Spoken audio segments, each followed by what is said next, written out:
अथ दशमोऽध्यायः विभूति योग। श्री भगवान बोल्या, हे अर्जुन, તું ફરી પણ પરમાત્મા સંબંધી મારું કહેવું સાંભળ કે જે પરમ વચન હું મારા વચનામૃતથી પ્રસન્ન થાય એવા તને હિત કરવાની ઈચ્છાથી હું કહીશ. મારા પ્રભાવને ઇન્દ્ર વગેરે દેવતા જાણતા નથી, ભૃગુ આદિ મહાન ઋષિ પણ જાણતા નથી. માટે હું તે દેવતાઓના તથા મહાન પુરુષોના સર્વ પ્રકારે કારણરૂપ છું. અજન્મ કારણથી રહિત તથા સર્વલોકના મહાન ઈશ્વર એવા મને જ જાણે છે. તે સર્વ મનુષ્યોની વચમાં સંમોહથી રહિત થયેલા છતાં સર્વ પાપમાંથી મુક્ત થાય છે. બુદ્ધિ, જ્ઞાન, અમૂઢતા, ક્ષમા, સત્ય, ઇન્દ્રિય નિગ્રહ, શાંતિ, ઉદ્ભવ, નાશ, ભય, અભય, અહિંસા, સમતા, તૃપ્તિ, તપ, દાન, યશ તથા અયશ એ પ્રાણીઓના જુદા જુદા ભાવો મારા વડે ઉત્પન્ન થાય છે. સપ્તર્ષિ તેમની પૂર્વના ચાર તેવા જ મનુ જેમનાથી જગતથી આ બધી પ્રજા થઈ તે મારા જ સંકલ્પથી ઉત્પન્ન થયેલા છે.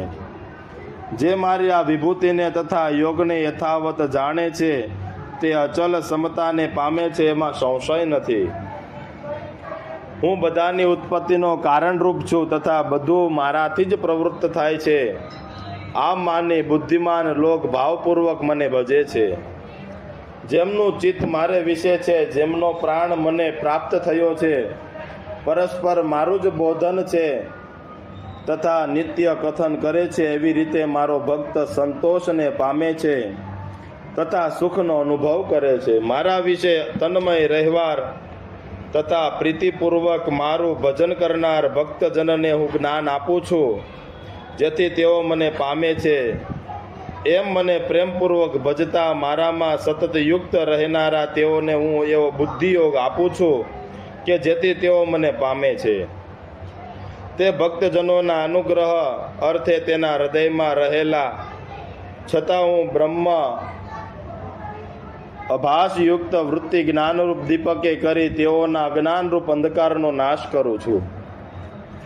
અર્જુન બોલ્યા, ભગવાન પરબ્રહ્મ, પરમધામ, પરમ પવિત્ર આપ જ છો, જેથી ભૃગુ આદિ ઋષિ, દેવતા, દેવર્ષિ, નારદ, અશિલ દેવલ તથા વ્યાસ, અવિનાશી, દિવ્ય આદિ દેવ તથા અજ તથા વિભુ રૂપે કહે છે તથા સાક્ષાત આપ કહો છો. હે કેશવ, જે વચનથી આપ કહો છો તે સર્વ હું સત્ય માનું છું, કારણ કે હે ભગવાન, દેવો તેમજ દાનવો પણ તમારા પ્રભાવને જાણી શકતા નથી.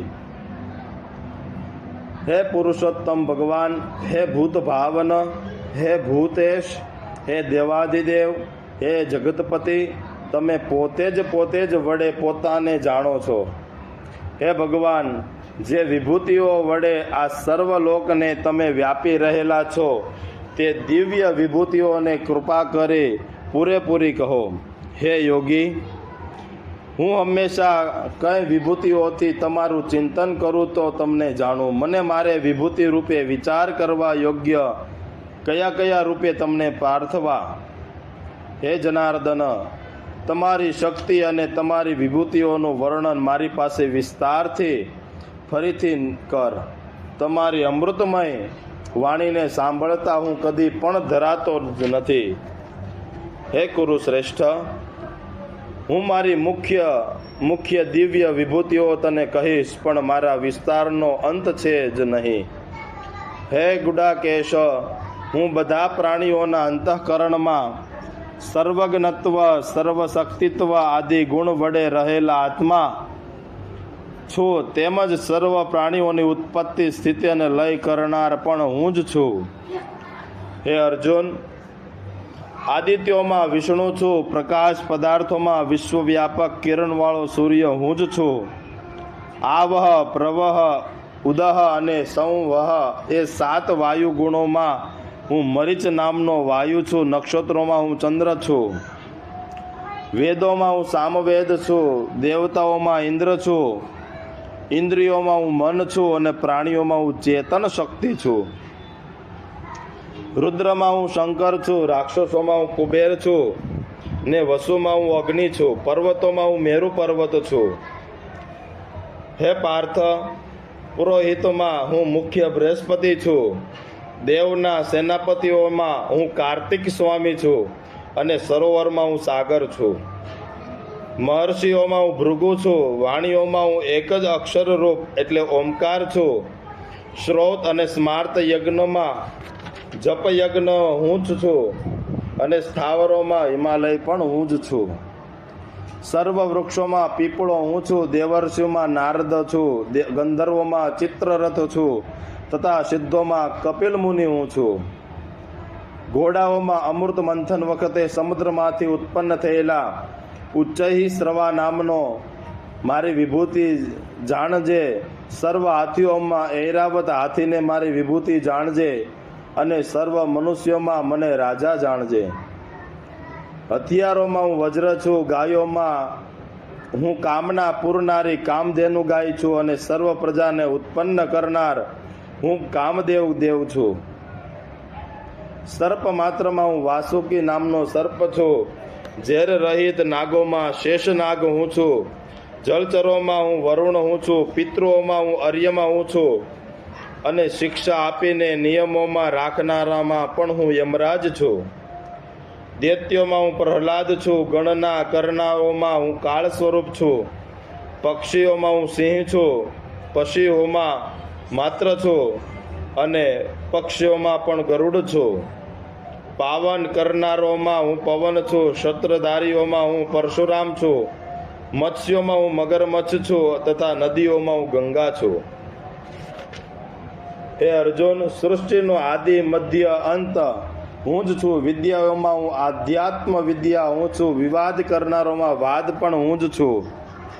અક્ષરમાં હું અકાર છું, સમાસોમાં હું દ્વંદ્વ સમાસ છું, કાળમાં અવિનાશી કાળ હું જ છું, તથા સર્વવ્યાપક એવો વિધાતા પણ હું છું.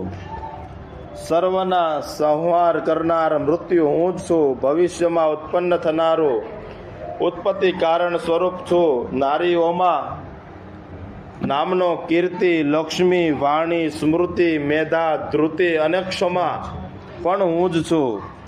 સામમાં બૃહસ્સામ હું જ છું, છંદોમાં ગાયત્રી છંદ હું છું. મહિનાઓમાં માર્ગશીર્ષ એટલે માક્ષર મહિનો હું જ છું, તથા ઋતુઓમાં વસંત હું છું. છળ કરનારોમાં તે દ્યુત હું જ છું, તેજસ્વી પુરુષોમાં તેજ હું છું, જય હું છું, નિશ્ચય હું છું, તથા સાત્વિક ભાવવાળું સત્વ પણ હું જ છું. યાદવોમાં વાસુદેવ છું, પાંડવોમાં ધનંજય છું, મુનિઓમાં વ્યાસમુનિ હું છું, તથા કવિઓમાં ઉશનસ કવિ હું છું.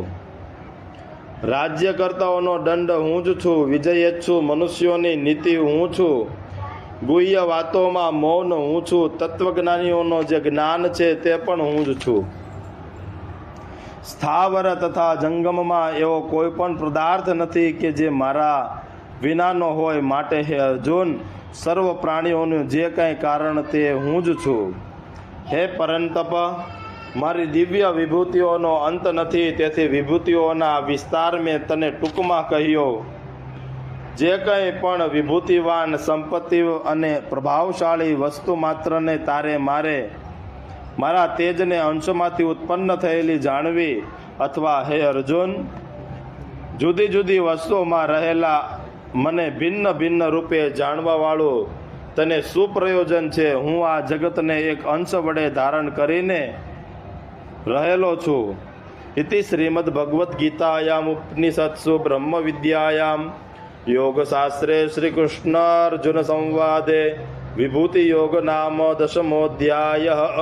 શ્રી કૃષ્ણાર્પણમસ્તુ. શ્રી ગોવર્ધન નાથ કી. શ્રી